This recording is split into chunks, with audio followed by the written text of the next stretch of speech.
Welcome to the guided study video for MI3. Happy Friday night. I'm in a particularly good mood tonight, and we're going to have some fun doing this guided study. To begin, please go ahead and review the textbook section 5.4, omitting average value, and taking notes as you feel appropriate.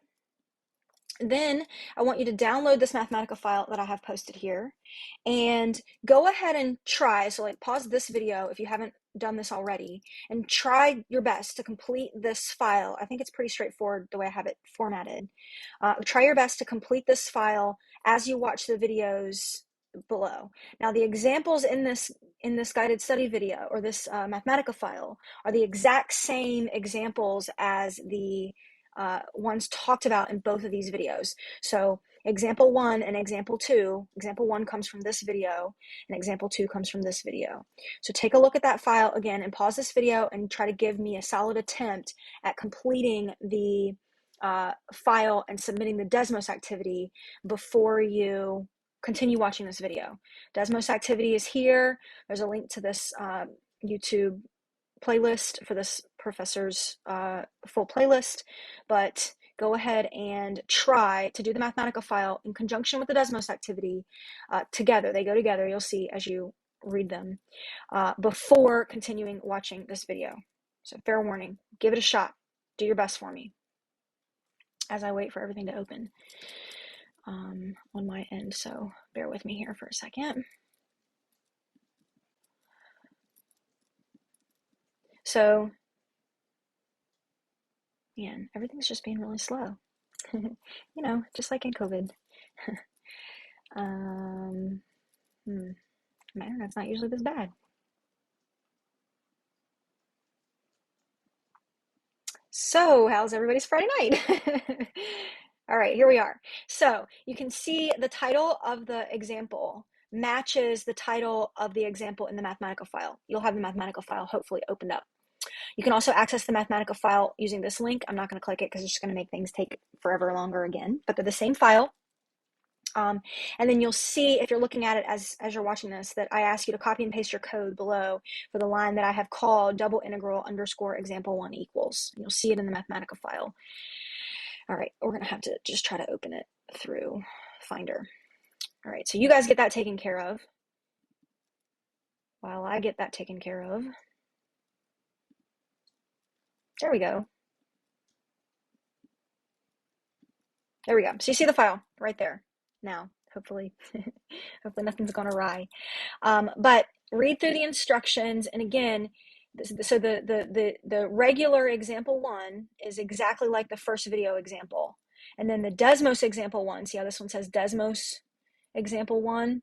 This is, can you convert this double integral to evaluate the same volume? And then I ask you to do that, and the code that you type here is what I want you to copy and paste into this blank in Desmos.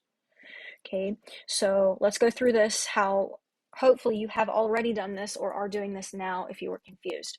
So instruction 1 asks you to please review the first video with a video title.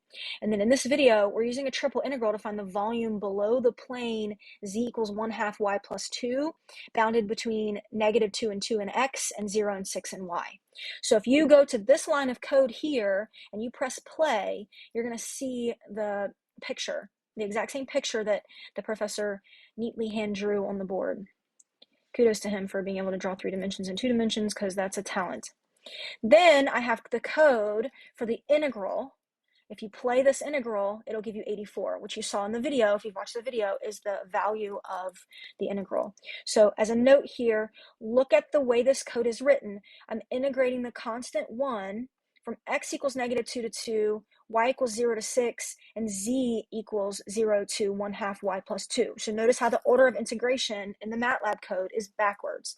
The first integral you want it to evaluate, you type in last. Then the second, you type in second. Then the third, you type in first. So that's just a heads up on that. You can see that in these two pieces of documentation if you need to look at the documentation. What I want you to try to do is convert this to a double integral and evaluate the same volume. So remember how we create the limits of integration in x, and let's see if I can be really sneaky here and screen mirror my iPad so I can write. Ha, I did it. Okay. Now I don't have anything to reference because my screen is covered, but that's okay. We're going to do our best here. So we have the region in the xy plane from x equals -2 to 2. So this is for example 1. We have the region in the xy plane from x equals -2 to 2 and y equals 0 to 6. So we have this region. Okay, now we could find the area of that region by evaluating the integral from -2 to 2 of the integral from 0 to 6 of dy dx, or actually equivalently note that this integral and the integral from 0 to 6 and -2 to 2 in dx dy are equivalent.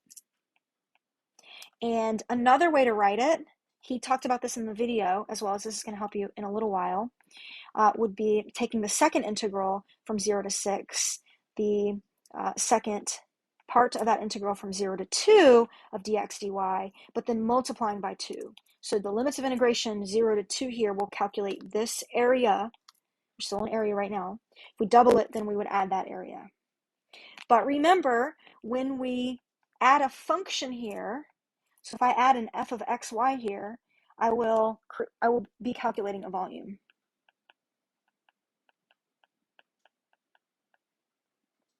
So really all I need to do is take the limits of integration from 0 to 6 and 0 to 2.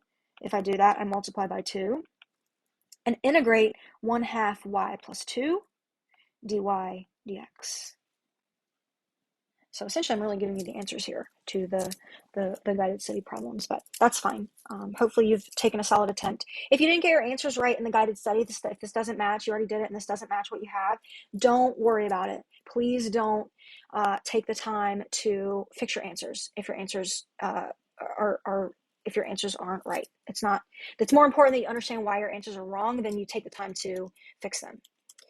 So what we're going to integrate here then is, and we're going to copy the code from above, except, so I'm going to Command C this and paste it. We're going to copy this code above, except what we're integrating is 0.5y plus 2, and then we won't need the z limits of integration. Okay, so this code should evaluate out to be the same 84 when we press play.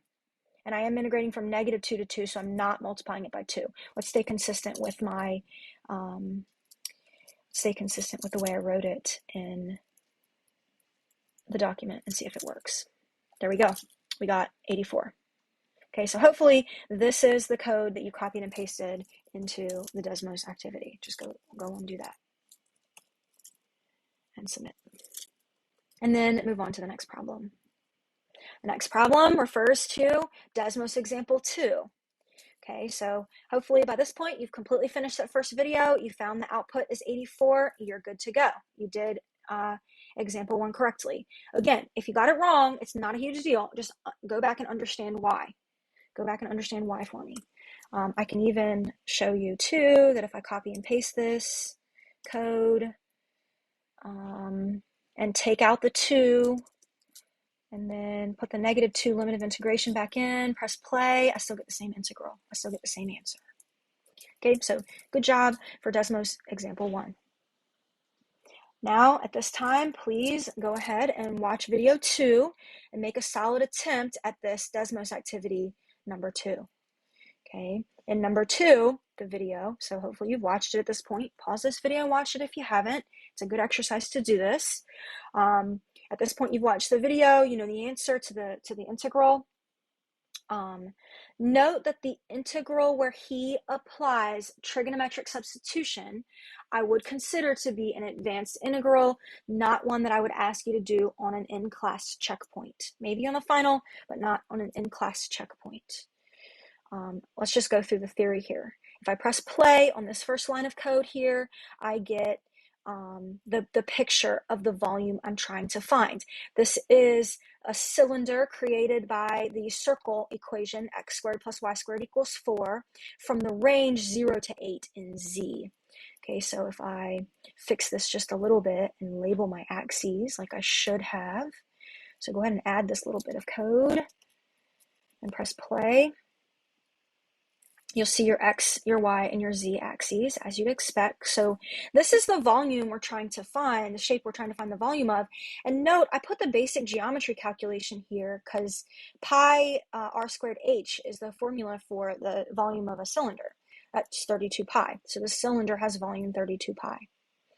Now, notice that I have put the line of code in for you that is the integral from 0 to 8 in Z, integrated last because it's listed first in the Mathematica code, and then the integral from -2 to 2 in Y, and then the integral from x equals negative square root of 4 minus y squared to positive 4 minus square root of 4 minus y squared. And if I play this integral, I get the same answer, 32 pi. If I play this integral, I get the same answer, 32 pi. Of course, it's not working. There we go. It's just taking some time. My computer's being a little bit slow. But this integral the value is 32 pi. You also saw him derive this in the video. So I want you to tell me why the integral here I've listed as V1, this is the one I've actually evaluated above, why is this the same as the integral he evaluated? 4 times the integral from 0 to 8 of the integral from 0 to 2 of the integral from 0 to square root of 4 minus y squared, dx, dy, dz. Now, type that integral in Mathematica to practice. I'm not going to do that. I'm going to let you all do that. Type this one. Type in V2. You could even put like an underscore V2 here or just V2 here to help you remember that it's integral V2 that you need to do. What I want to work through with you all is this instruction 3 part. Okay, so go to Desmos, type in your answer. It's the same because why? Okay, tell me. Submit and then move on to the next question. And this is the one I want to work through with you all here today. So, oops, we're looking for the Mathematica file. In fact, if I close that, it might save me some memory. What I have plotted for you in Mathematica, and I'll show this before I move into the iPad picture. I have actually the graphs of 2 different representations of the circle x squared plus y squared equals 4, which is the circle that's defining that outer bound of the cylinder. Okay, it's what's making it a cylinder of radius 2. So here I have helpful plot 1. I'm plotting square root of 4 minus y squared and negative square root of 4 minus y squared from y equals -2 to 2. But the second plot, I'm plotting the square root of 4 minus x squared to minus square root of 4 minus x squared from x equals -2 to 2. What we see are the circles, the same circles, really. Just one's defined with respect to the variable y, and one's defined with respect to the variable x.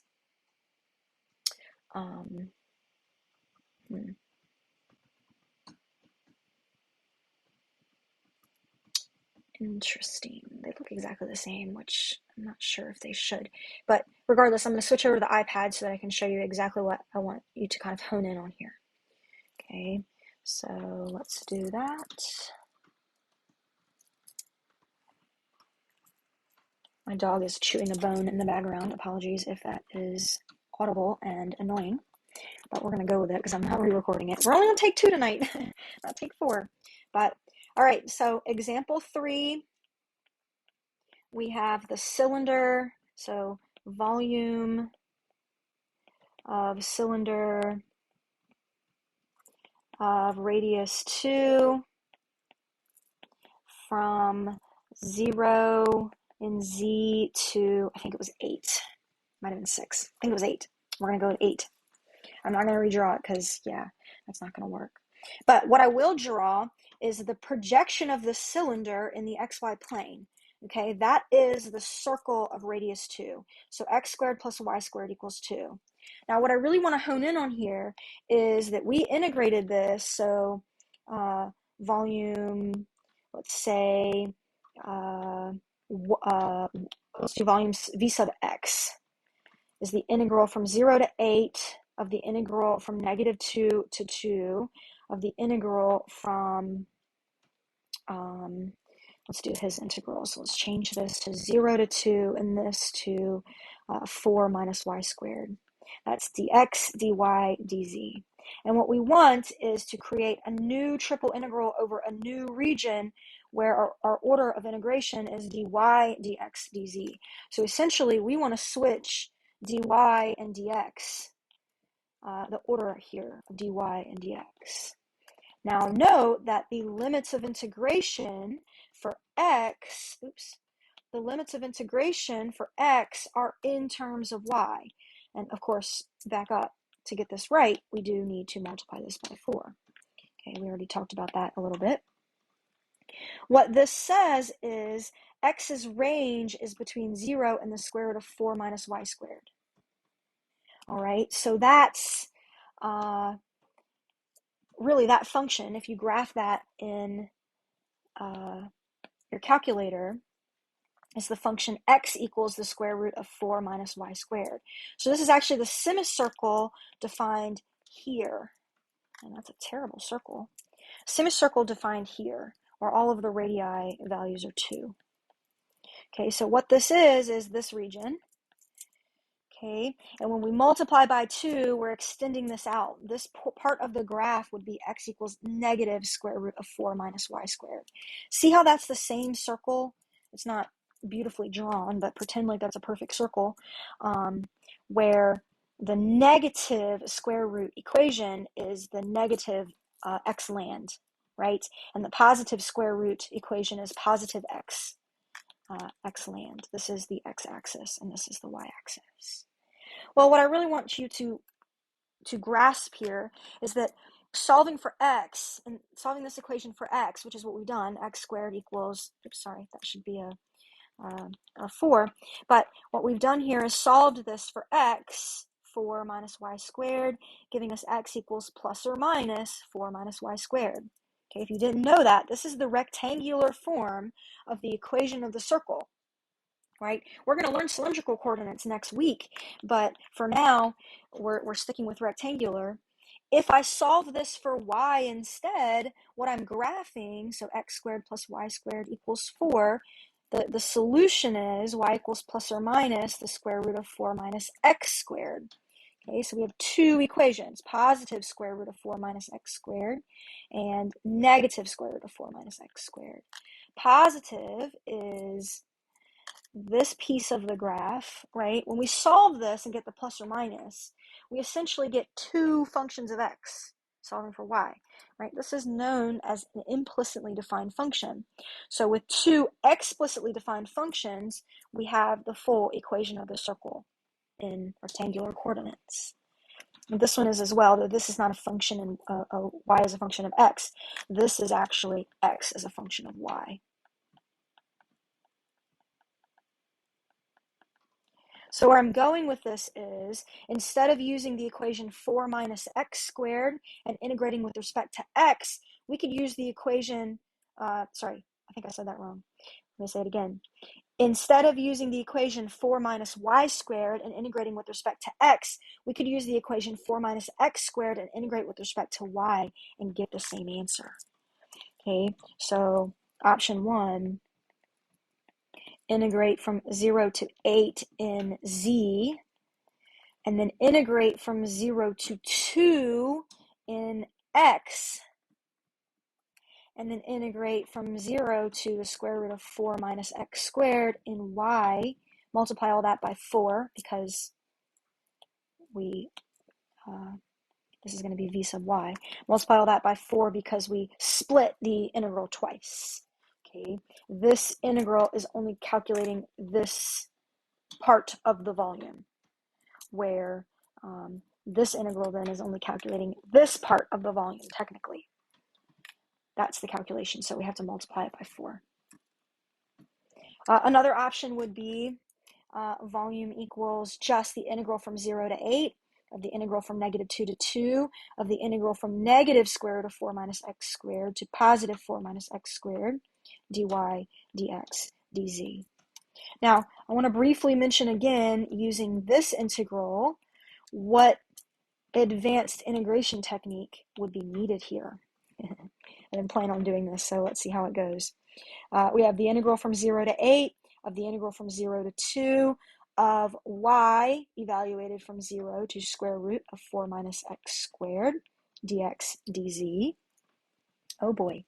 Impromptu trigonometric substitution. Here we go. Let's see how good I am. Now, this is then 4 times the integral from 0 to 8 times the integral from 0 to 2 of simply 4 minus x squared dx dz. So to do this integral here, I am going to take it aside. Again, for the checkpoints in class, I'm going to ask you to set up these integrals, and I could potentially ask you to set up an integral like this. I'm not going to ask you to do trigonometric substitution on a checkpoint in class. I could ask you to do it on the final exam, but I'm not going to ask you to do this in class. Evaluate the integrals in class. So let's take the integral from 0 to 2 of 4 minus x squared dx. And as a note, when you do integrals like this, please go through the motions, right? Assess what techniques you may be able to use, okay? U substitution would be really, really nice if I could do it in this case. Unfortunately, I can't, because if I pick the U sub, the only real U sub option is 4 minus x squared, leaving me with dx equals negative, or du equals negative 2 dx. There's no negative 2x in this integral anywhere to compensate for my differential. So U sub will not work. This is a trig sub problem. And remember, with trig sub, what we have here is a constant squared minus a function squared. Okay, what this should make you think of is something like sine squared theta plus cosine squared theta equals 1. Or if I manipulate this to obtain cosine squared theta equals 1 minus sine squared theta, then I actually have exactly that, a constant squared, a constant 1 squared, times a function squared times sine squared. But in this case, I don't want 1 squared minus sine squared. Okay, here I have cosine squared theta equals 1 squared minus sine theta squared. I have in my integral 4 minus x squared. So if I multiply this entire thing by 4, what I get is 4 cosine squared theta equals 4, which is 2 squared, minus 2 sine theta squared. 2 squared is 4. Okay, I could fill in the step here if I needed to, but this is 4 cosine squared theta equals 4 minus 4 sine squared theta. But I'm grouping things like this on purpose because I want to see what substitution I need to make. If I throw that 2 sine theta in for x, so if I let x equal 2 sine theta, then the square root expression becomes 4, or square root of 4 minus 2 sine theta squared. That is the square root of 4 minus 4 sine squared theta, or the square root of 4 times, well, let's not do that. Instead, let's look here. This 4 minus 4 sine squared theta is that, which is also equal to that, which is also equal to that. That's the big thing. That now can go in my square root. And 4 cosine squared theta is a perfect 2 cosine theta. So I just turned this square root into 2 cosine theta.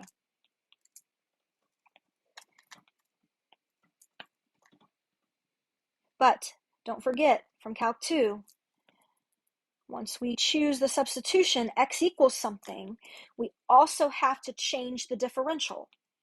Okay, so if x equals 2 sine theta, like we assigned above here, then dx equals 2 cosine theta. So that also has to go right here, making my integral, after I've done all the work, the integral from x equals 0 to x equals 2 of 2 cosine theta times 2 cosine theta. And what did I forget? What did I forget right here? That really important thing. d theta. I have to have a differential to integrate with respect to. Okay, so now this is 4 times the integral from x equals 0 to x equals 2 of cosine squared theta d theta. Now, we need to integrate cosine squared theta d theta. Recall from calculus 2, when we have an even power of cosine with no sine terms floating around, we need the half angle identity. We've done this a couple of times in Calc 3 as well. Now, I don't remember the half angle identity, so let me Google it real quick. Please Google it if you need to. Half angle identities. And I'm wrong, it's not the half angle identities, it's the double angle identities. The double angle identity that I want to use, it's double angle because of the squared. The double angle identity I want to use is cosine, so actually no, I'm sorry, it's not the double angle identities. Whatever, I can use the double angle identity because look here, double angle identity, cosine of 2 theta equals 2 cosine squared theta minus 1. That's cosine 2 theta plus 1 divided by 2 equals cosine squared theta. I just solved the double angle identity for cosine squared. Added over the 1, divided over the 2. This is the formula I need. So I can now integrate from x equals 0 to x equals 2 of 1/2 times cosine 2 theta plus 1 d theta.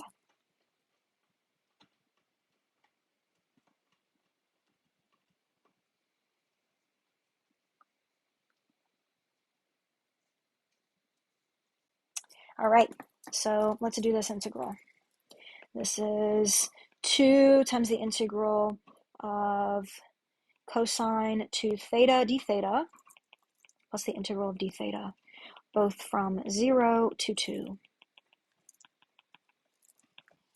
And as a note, if you're watching this and you don't need a review of trig sub, then you obviously don't have to watch it. You guys are adults. You can figure out like what you need to watch when. You can even wait and watch it after class if you really wanted to. But actually, this turned into a really nice review of trig sub. And about to be a nice review of u sub too, because I need a u sub to evaluate this integral. I have to let u equal 2 theta, making du 2 d theta. So this integral now is 2 times 1/2 integral from x equals 0 to x equals 2 of cosine u du plus the integral from x equals 0 to x equals 2 of theta and d theta. So this is theta from 0 to 2. Notice that I have explicitly written that my limits of integration are in terms of x still. I haven't changed them back to thetas, right? I haven't undone any substitutions yet. You could have undone them above. I didn't. I'm not going to till the end. I really want you to see actually the answer that he wrote in the guided study video. So I'm going to keep the variables as x to the end. But that means that this is 2 times 1/2 sine of u evaluated from x equals 0 to x equals 2 plus theta evaluated from x equals 0 to x equals 2. Now, let's undo the u substitution. This is 2 times 1/2 sine of 2 theta evaluated from x equals 0 to x equals 2 plus theta evaluated from x equals 0 to x equals 2. Now, our variables are all in terms of theta. We are going to undo the substitution that involves x and theta. So let's find it. It's right here. We let x equal 2 sine theta. So recall, x equals 2 sine theta, which means theta is arc sine of x divided by 2. Okay, divide over the 2 and then take the arc sine operation, which is the inverse sine operation. So when I apply inverse sine to sine, I'm just left with theta. So that means we have 2. Let's go ahead and distribute the 2 in. That means we have sine of 2 times arc sine of x divided by 2 plus arc sine of x divided by 2, evaluated from x equals 0 to x equals 2. All right. We actually need a formula to undo this one as well. Give me a moment. Let me think about it because I don't know 100% for sure. Here it is. This, if we use, so this is an angle, remember? This is the angle whose sine equals x divided by 2. But what we have is 2 times that angle. So remember that sine of 2 theta equals 2 sine theta cosine theta. That means that this expression is, this is the double angle formula. So double angle formula.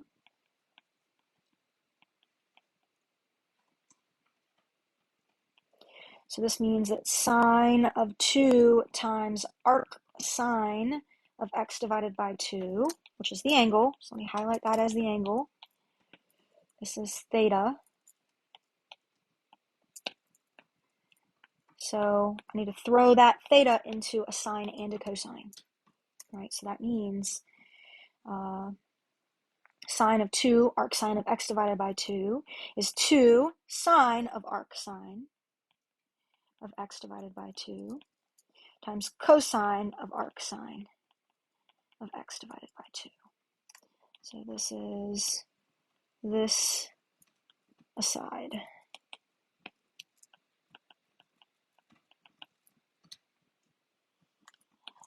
And oh boy, this is a lot.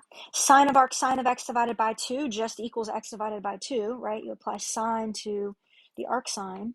So what we have here is 2 times x divided by 2 times cosine of arc sine of x divided by 2.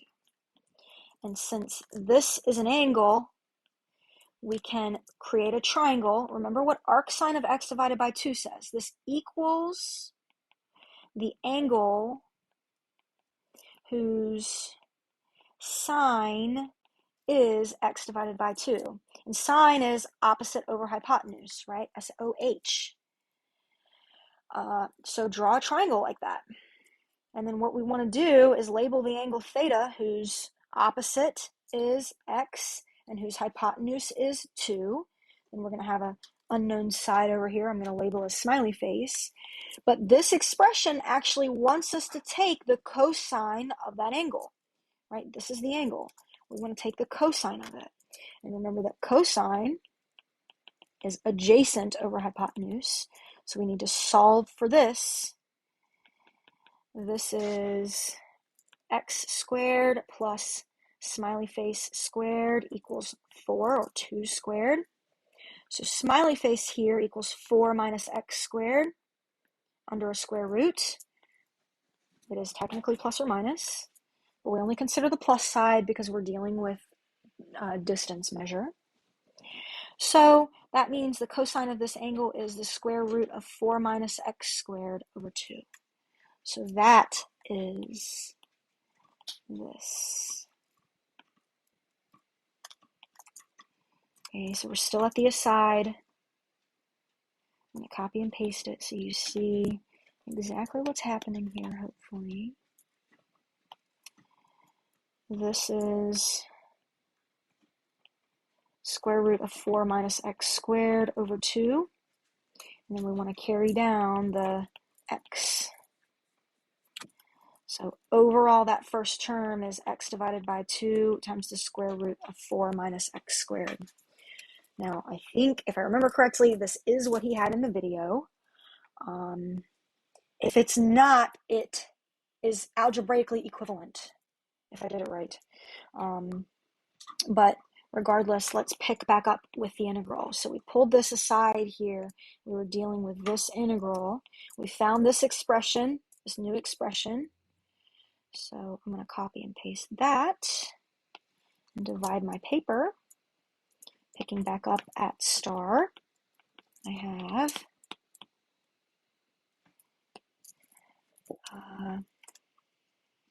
this expression is, and then we're adding arc sine of x divided by 2. All of this evaluated from x equals 0 to x equals 2. And as he made a note, this expression evaluated at 2 is 0, because we have 4 minus 4 under the square root. And then this expression evaluated at 0 is 0. So this expression actually, despite the fact that we did all that work, doesn't contribute at all to the value of this integral. What does contribute to the value of this integral is the arc sine of 2 divided by 2 minus the arc sine of 0. Arc sine of 0 is 0. Okay, what this statement says is, what angle theta does the sine function have a value of 0? Well, that's at 0. Remember, arc sine is defined as special on a special domain because otherwise sine would not be invertible. So last we have, then we just need to evaluate arc sine of 1. That is, what angle theta has sine of theta equal to 1? Well, you tell me. What angle theta has sine of theta equal to 1? Pi over 2, yeah? We have the point here, x equals 0, y equals 1. That's the sine term. So the answer here is pi divided by 2. So what is that exactly? Bringing it all back to the beginning. Pi divided by 2 is the answer to the inner integral that we started with, right? So go back. Remember, we integrated with respect to y, evaluated our limits of integration, which gave us this trig subintegral. So purple star, we're going to pick up here. This is an aside of an aside of an aside. That's how math works. It's kind of fun, really. So that's the blue aside. All this work for the blue aside gives me this integral now, 4 times the integral from 0 to 8 of pi over 2 dz. That's an easy integral, right? This is 4 times pi over 2 z from 0 to 8, or 4 times pi over 2 times 8 minus 0, which is 4 pi times 4, which is 16 pi. And it's supposed to be 32 pi, I think.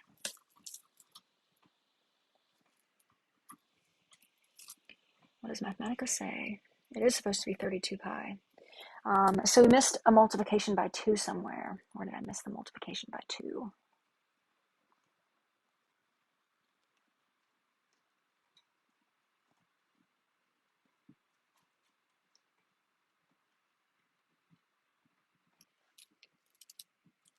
All right, well, I'm going to find the mistake, and we're going to talk about that one in class, because I don't know how long this video even is right now. But regardless, please go ahead and find a line to, let's see, type in this new integral. And what this integral should be is, so last example, we're going to integrate, and we're doing a triple integral here, so we're going to integrate 1 from, and we list the last one first, so we're going from z is 0 to 8, y is 0 to 2, and, x is 0 to 2, and then y is 0 to square root of 4 minus x squared. And kudos to you if you can find the mistake. I'm missing a factor of 2 in the integral that I did, but it doesn't actually change the, oh, I know where it is. It's in my u sub for my sine somewhere, I bet. Okay, anyway, we'll find it later. But if we integrate this, now we'll see that if we had done it right, I multiply by 4, we will get 32 pi. Give it a second. 32 pi. There it is. All right. So if you made it this far, thanks for listening to me ramble about trig sum, and I will see you guys in class on Monday.